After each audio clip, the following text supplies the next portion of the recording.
All right, hey, how's everybody doing today? First time doing picks of the week in a few weeks. Been out there on a big blue. Coming down to crunch time. This is week 10.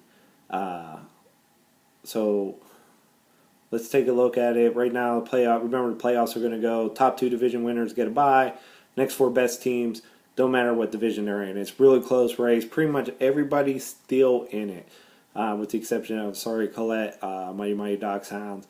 I think you're out of it. I don't think you have a chance to come back here unless everybody totally collapses. You never know. But not bad for a first season. So let's take a look at these week's games. First game here for the beer against the Cheeseheads. I think Randy logged in this year more in the first week than he did the two previous years combined. And it's actually shown he got a halfway decent team.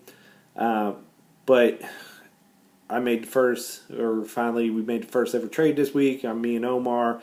I got McCaffrey. I was really looking for that third running back to solidify my team. I think this is it.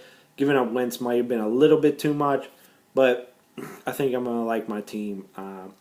Right now, these crazy projections have the Cheeseheads winning by 12, and he had a big week already with Baldwin and Seattle's defense getting them 26 combined. But I still got my whole team to play. I think Cam comes up big against Miami on Monday night. I think McCaffrey's going to be big in that win.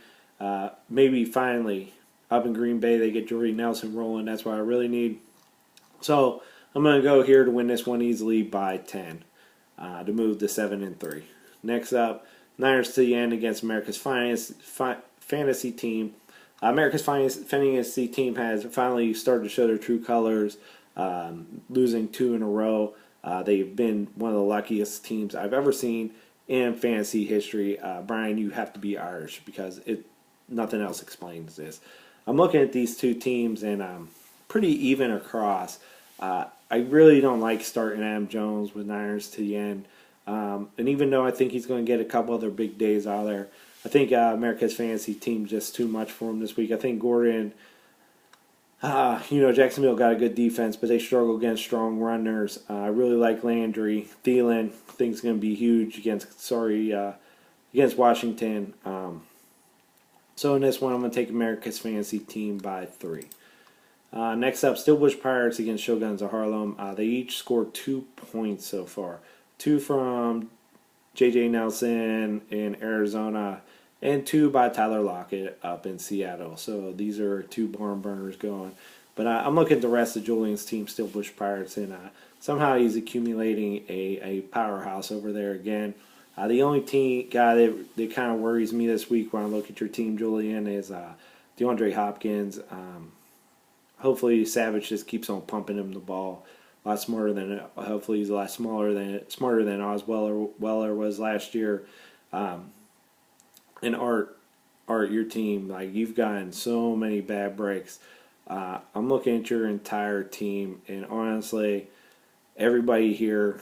Now you got Crabtree on by. I like him too, but besides Cooks and Golf, none of these guys would I even roster on my team.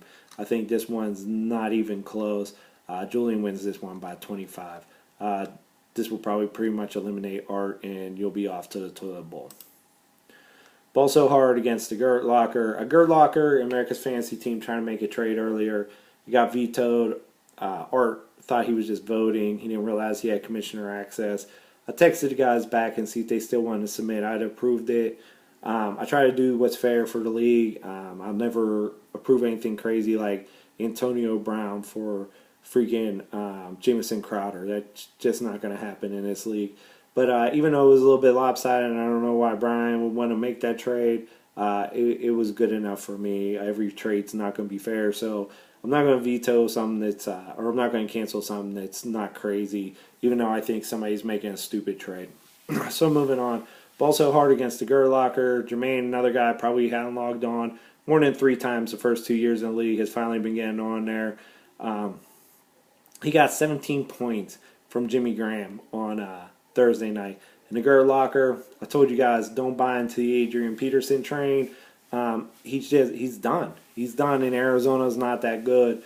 Eli Manning against Matt Ryan. I think if Manning's going to have a good game, it's this week against San Francisco. Gore, older than dirt's going to be shut down. Jordan Howard, I really like. Ted Ginn, I don't even know where this dude came from. Just killing it. I'm looking at the Gert Locker, AJ Green, Lamar Miller, LaShawn McCoy. Got a pretty decent team. That 17 points is the difference here. And I really like this one in a close one. Jermaine moves on to 5-5, pretty much eliminating the Gert Locker, sending him to 3-7 on the year. He's going to win this one by 3. Mighty Docs Hounds against Two Guns. All right, so they have Two Guns as a 15-point favorite. You got McCown against Tampa Bay, good. Crowman, Henry, Marvin Jones. Yeah, I just think, even though I hate Ty Montgomery, Green Bay's offense is really struggling using Brett Hundley up there. But he got Gronk, he got Brady, he got Martin, he got Antonio Brown. And he already got one guy played. They only got him 4 points. But I don't think that really hurts him. And an easy one, Eric's going to move to 5-5. Mighty Doc Sound's going to move to 2-8. And they're going to win this one by 8. Last one up, Not Racist Redskins against Pumpkin Spice Lattes. We got 5-4 for Omar, 4-5 for Lisa. Lisa's making a comeback. She's down there tweaking her team. Rivers trash, Darkwood trash. Gurley's been a beast this year. And I was trying to get Julio Jones off you for a while, but you weren't just having that. Diggs, deep ball threat. Vernon Davis, Chris Thompson. Not a bad team. I like Pumpkin Spice Lattes, wide receivers Sanu, Thomas brothers. I think Murray, I think this is a breakout game for him this year. It's either this week or it's not going to happen. But in this one right now, they have Pumpkin Spice Lattes, 6 points underdogs. I'm going to stick with Not Racist Redskins here to move 6-4, keeping pace. And he's going to win this one in another close one. He's going to win by 4 points.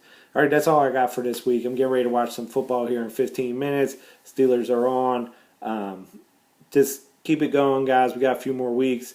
If I remember right, the payouts are going to be, somebody correct me if I'm wrong, but payouts, I said, it's going to be $350 to the winner, $200 to second place, 50 for basically $50 your money back for coming in third. There's a toilet bowl thing, so even once you're eliminated to the playoffs and we move into the playoff weeks, there'll be a toilet bowl round that you'll be part of. You can keep on playing the last few weeks, but basically I'm gonna try to shut off the guys in the toilet bowls. I'm gonna shut off your guys' waivers and just give it to the guys that are actually in the playoffs, so that way to kind of keep it fair.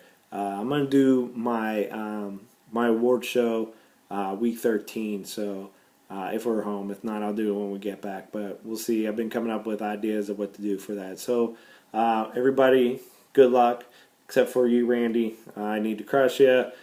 Here for the beer out.